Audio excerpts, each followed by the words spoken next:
To me, that's a much better length. It's somewhere between my 2.5 and my 2.8, which isn't such a desperate problem for push-pull.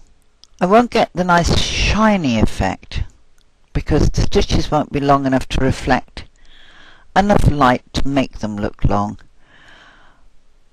But I'm not worried about that. I'm only worried that I get a shape that's got a curve in it.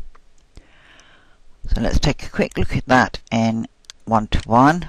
There it is. I would just go to plane 3D. And now you're beginning to see you're getting a nicer effect for the curve in both directions. Because you've got a forward row and you've got a back row. Okay, now I haven't quite finished with this yet. So I go into parameters again. And as I said, your curve is determined by your fill angle. So let's look at a fill angle of 50 degrees. Where do you think the curve is going to be? If you draw a line straight across that circle, your curve is going to be this side because it's on a positive number. If, however, I take this and I grab that line and I take it down, I didn't quite get the middle, and I take that down to 50, where do you think my line is going to be now, my curve? It's going to be on the negative side. So that's my hypothesis. Let's see if after the test I'm right or I'm wrong. So I tell it generate, and there it is. But look at the mess, because suddenly now my start and my stop points are in the wrong position. So I go right click on my still highlighted shape, and let's bring this into focus for you. I right click into it and I tell it edit, and I say OK, fill start point here, fill end point here. I have no idea how this is going to work, and then I click on that one and I say generate. All my nasty whip lines have gone. Where you place your start and end points is crucial to how your shape fills up, and is even more crucial if you're going to use a wave effect, because you want your wave to be a reasonably loose density and you don't want whip stitches travelling anywhere underneath if you can help it. Now, that isn't the only little goodie that this offers us. If we go in, I can do an S shape. And let's see how that feels. Now look at those whippies. So back into edit.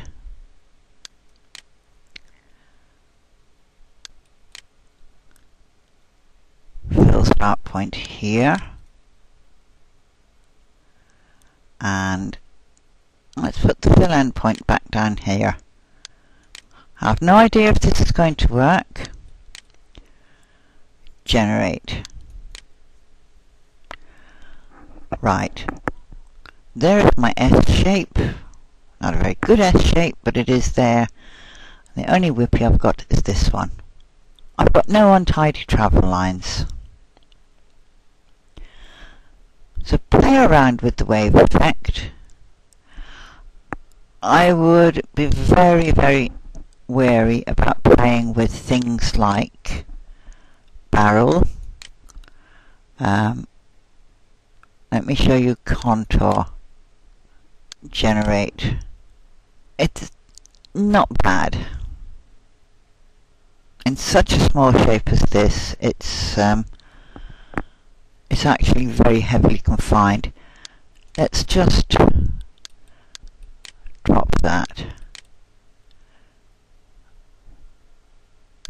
my mover,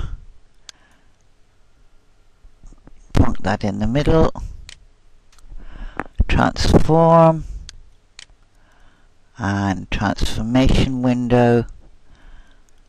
Resize is the one, or rescale is this one, which is on the second row, one in from the right. And let's make this 500%. OK. Apply. Close.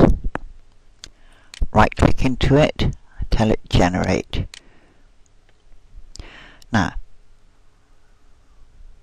seeing it at that size, it doesn't look nearly so bad.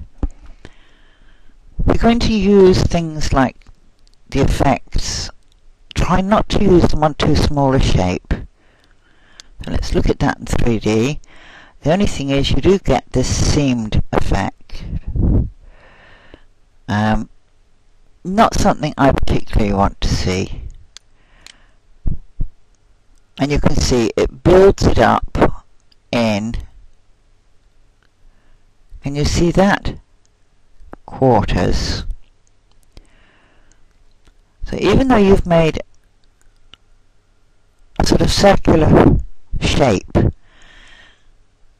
it's still making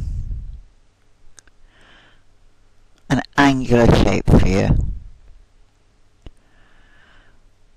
Wave is a lot better. You don't get that angulation. So, well, we've seen enough of that now.